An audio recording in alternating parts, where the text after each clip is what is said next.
All right, thanks for joining me, everyone. Charles Moscowitz here. Welcome to the program. My guest this segment is Allie Beth Stuckey. She is the author of You're Not Enough, Escaping the Toxic Culture of Self-Love, from one of the sharpest Christian voices of her generation, and host of the podcast Relatable. Comes a framework for escaping our culture of trendy narcissism and embracing God instead. Allie, thanks for joining me this afternoon. Yeah, thanks so much for having me. You know, we are in a culture that is focused on self-esteem in a sense as a commodity, as a value, as opposed to doing something that might result in self-esteem as a byproduct. And that we're involved in this idea of like perfection and perfectibility. When I saw your book, it reminds me of the fact that, I don't know, many of us, we're all striving to get a certain place. You know, whether we want, I mean, normal and natural things like we want to be married, or we want to learn a foreign language, or we want to achieve X number of dollars in our bank account. And we just focus on this in a laser-like way, as if it's going to solve all of our unhappiness and fulfill us. And we're almost forgetting how to live in the process. And when we finally get there, if we do, then we then forget about it and go to the next one.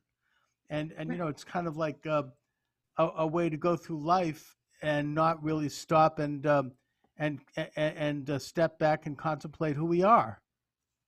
Right. Yeah, you're exactly right. This book is about a lot of what you just talked about, the self-esteem movement, which has been around for a very long time, at least since the 1960s and 70s, pushed by social scientists and psychologists who have told us basically the remedy to all of society's problems is higher self-esteem, that if people just felt better about themselves, we wouldn't have low academic performance, we wouldn't have crime, we wouldn't have poverty. That is the key, they told us. And this has kind of been rebranded in a few different ways, but recently it's been in this culture of self-love that especially targets, I would say, young women on places like Instagram and Pinterest and mommy blogs and exercise blogs and things like that. And they basically present the same thing, that if you just put yourself first, if you just love yourself, then all of your problems will be solved. You will find the happiness and the confidence that you are looking for. Your relationships will be healthy. You'll get that promotion. You'll be able to save up to buy that new car, whatever it is.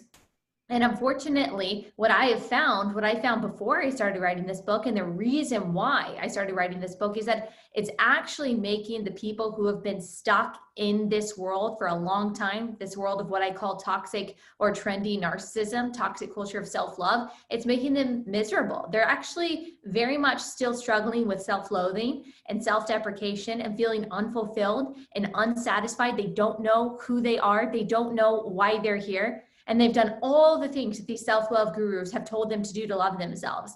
And the argument that I make throughout the book is that it's not actually enough. You are not actually enough to be everything that you need. We were created for something bigger than ourselves. We were created to use the talents and the gifts that we have been given to make the world around us better. We were made for family. We were made for friendship. We were made for difficult things, for sacrifice, for commitment, all the things that our culture today is allergic to. The youngest generations are allergic to these things too. Mm-hmm. And my argument is that by embracing self-centeredness in the name of self-love, we are actually becoming very miserable. And it's time for us to reattach ourselves to the values and the institutions that have helped human beings thrive forever.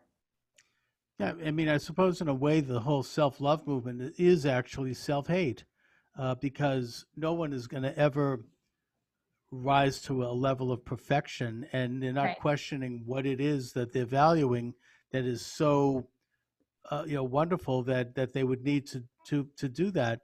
And that secondly, if you do make connections with your community, with your family, with your children, your parents, your relatives, your friends, you form real relationships, then you're going to have more happiness as a byproduct of that.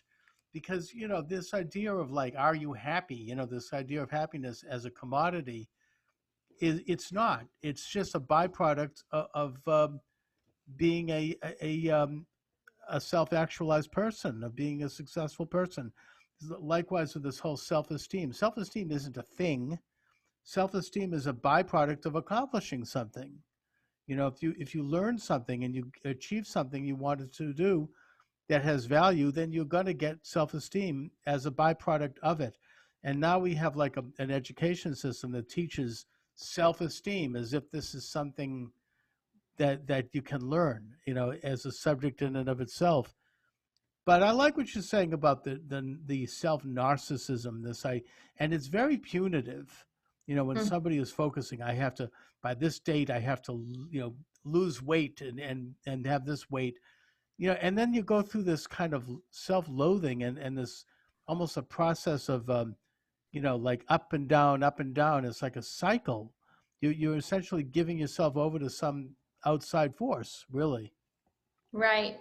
Yeah, it's a paradox, and we talk about that in the book. It's like this paradox of perfectionism. On the one hand, you've got teachers, you've got these influencers and gurus on social media telling you that you're perfect the way you are. There's nothing you need to change about yourself. You just need to embrace everything about you, even your flaws. You have no flaws. They're just quirks. You've never made mistakes.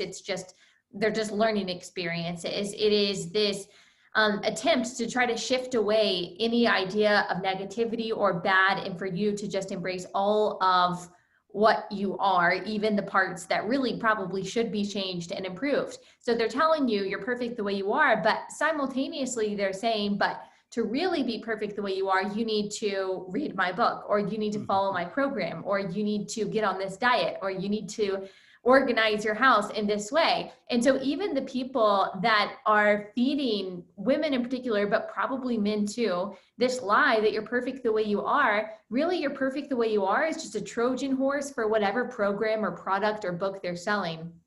And everyone knows that it's not true. I think that it actually relieves us a lot when we realize, okay, we're not perfect. We're never going to be perfect, and that's okay. I personally think, I don't even think self-esteem is a good thing for us to focus on. I think when we are so obsessed with what we think of us, which inevitably is going to change based on our circumstances and based on what we do and feel in that moment, when we are so focused on what we think of us, it's ultimately very exhausting. So this book is also calling people to stop worrying so much about what you think of you. Yes, introspection is important to a degree. Who are you? What do you believe? Why are you here? What are you good at? What are you not good at? What are your weaknesses in relationships? What are your strengths in relationships? All those things are good. But when we obsess over our personality types, our flaws, our weaknesses, everything we think of us, it ultimately makes us very self-centered, and we are willing to sacrifice anything on the altar of convenience, no matter how immoral it may be, no matter how much it might hurt other people. One thing in this world of trendy narcissism is this idea that you need to cut people out of your life as soon as they inconvenience you, or as soon as they don't make you feel unconditionally happy every moment of the day. And that kind of thinking leads people into a hyper individualism and an isolation that, again, is just going to make us miserable. Should we have healthy relationships? Yes. But do we have to sacrifice many times for the relationships that matter most? Yes. So I just think it's important. I think it's important for us to remember we're not the center of our own universe. We don't come first. What we think about ourselves is not the most important thing in the world, that we are just a tiny blip on the span of eternity.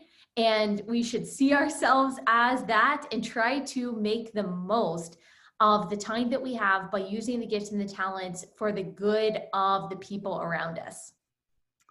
Well said. I mean, life is unfair. Life is tough. We're not perfect, never will be perfect. There's no such thing as perfection. That's a utopian idea, and utopian is something that's untrue. I mean, we're all involved in various sin from time to time, and we all have our imperfections, and that's fine. I mean, in a sense, by knowing a basic set of values, we can measure ourselves in that way and make better choices rather than pretending that we can be perfected. And also what you said about canceling out anyone that doesn't reinforce this empty idea of perfection. You can look at what that means to society with the cancel culture, right? Right. Anything that they don't like going on in the country or in the world, oh, you just airbrush it off the page. It's like it didn't Right. happen. It doesn't exist. It's sort of the ultimate narcissism in a way. You Yeah, feel like you're the center of the universe. You control exactly. the whole world, when in fact we're all just integral parts of a bigger picture. And I mean, yeah, it's yeah, yeah. The other thing you mentioned, you say that you're worried about when you're in that position, what other people think of you. You shouldn't worry about what other people think of you as much as what you think of other people. Mm, I mean, use your own mind and examine your own situation and look at things as they are. It's you can't control in a sense what other people think of you. And I mean, right. it's in a Right. sense, it's a real expression of narcissism.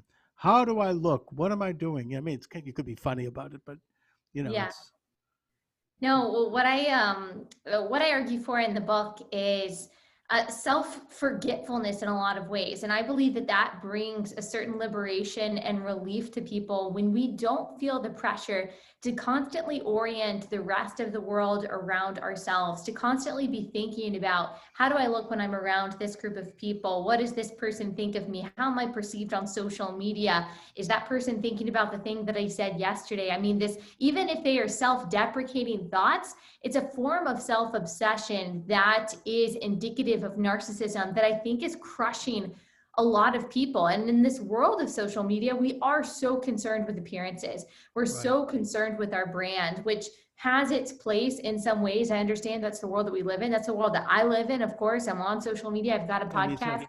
I think about, yeah, I think about that stuff, but it is glorifying self-obsession and this just crushing weight, I think, of never ending introspection and thinking about how other people think of ourselves, of us, how we think of ourselves.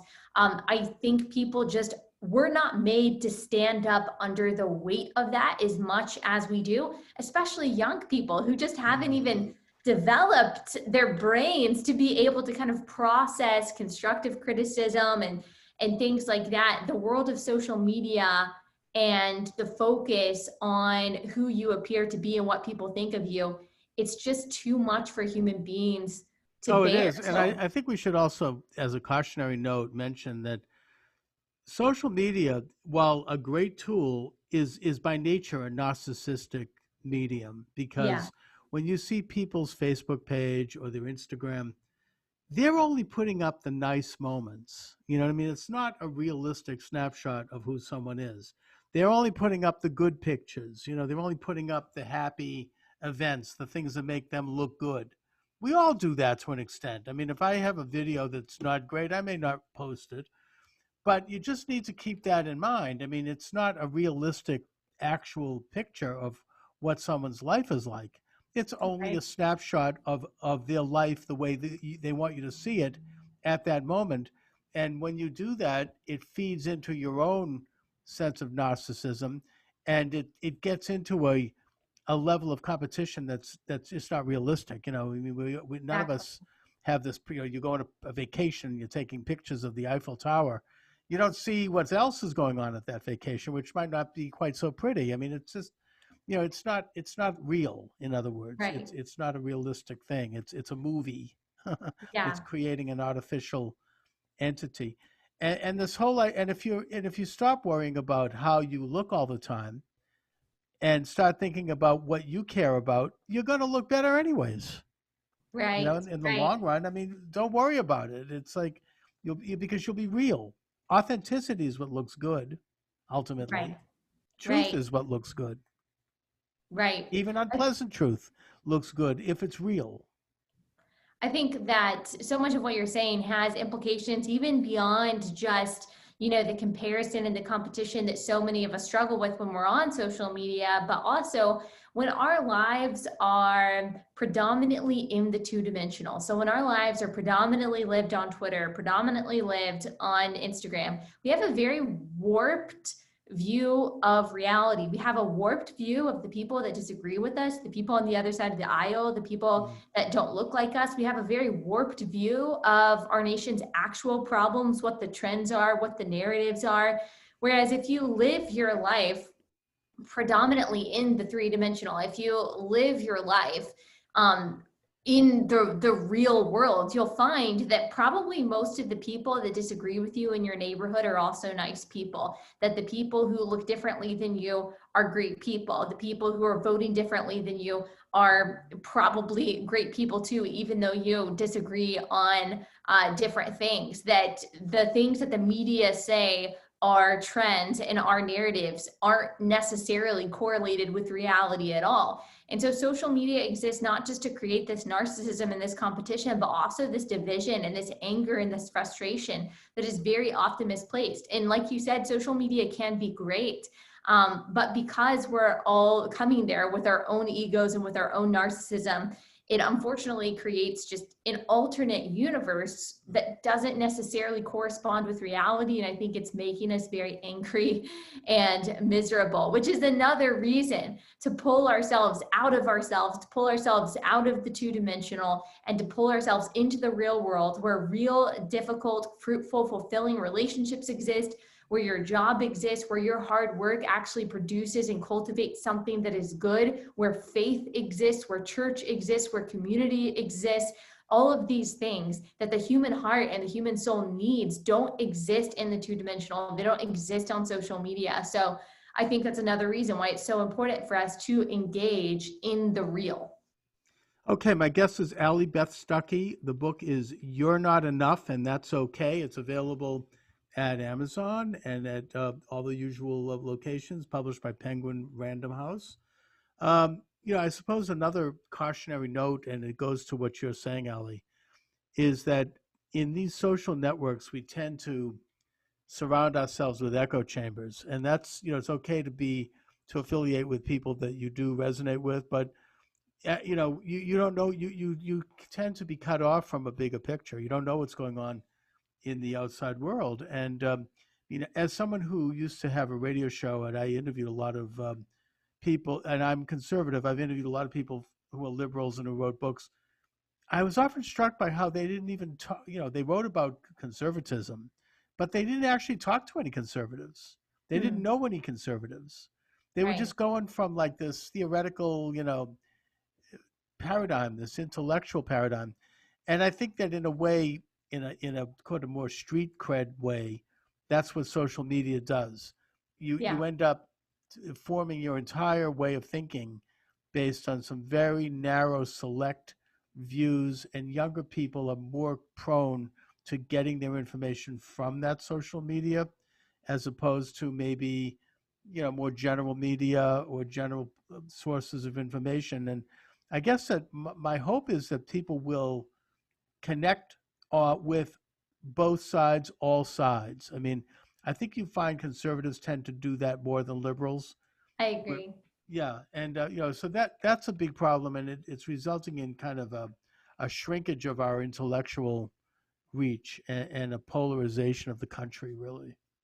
Yes, yeah, I absolutely agree. That's definitely it's definitely a product of social media, especially in this time of coronavirus, where we are, all relegated to our homes and where you're not supposed to be having up close and personal conversations. It can be difficult to come across those conversations. We're all almost like siphoned off into the social media echo chambers that we've created because that's the only sense of community that a lot of people have right now.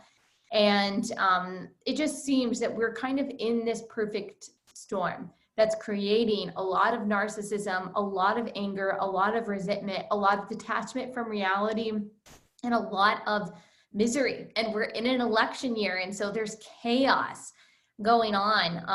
And so I just think it's more important than ever that we escape from this toxic culture of trendy narcissism that lies to you and tells you that it's all about you. If every one of us lives that way, we're not just going to be miserable as individuals. Our society will break down because we just can't function. We just can't move forward in a country that's full of people that are only concerned about themselves. So to recap, the book is You're Not Enough, and That's Okay. The idea is to quickly define what you mean by social narcissism and what we can watch for in ourselves or what my listeners can watch for? Yes. So the book goes through 5 myths. You're enough. You're perfect the way you are. You determine your own truth. You're entitled to your dreams, and you can't love other people until you love yourself. Those are 5 things that sound really good. And for the people who are listening, they might even say, hang on 1 second. I believe that. Why is that bad? Well, that's what I break down in the book. It is from a Christian perspective. I am a Christian. And so it's from my perspective. And I get into a lot of personal stories, not just mine, but listeners of my podcast who contributed to the book. And we talk about where these myths show up, why they are lies, and we try to replace them with the truth, as well as just give practical advice about relationships and work and commitment and politics. We do talk about cancel culture. You brought that up, and how all of this is really intertwined. A lot of it just has to do with the elevation of what I call the God of self and how damaging that is to us personally and societally. And so that's what the book covers. That's what it aims to do. And you can get it at alliebethstuckey.com/book. It should be available anywhere. Wonderful. All right, Allie Beth Stuckey, I want to thank you for joining me this afternoon. It's been a pleasure. We should do it again soon. Thanks a lot. Yeah, thanks so much. All right, take care.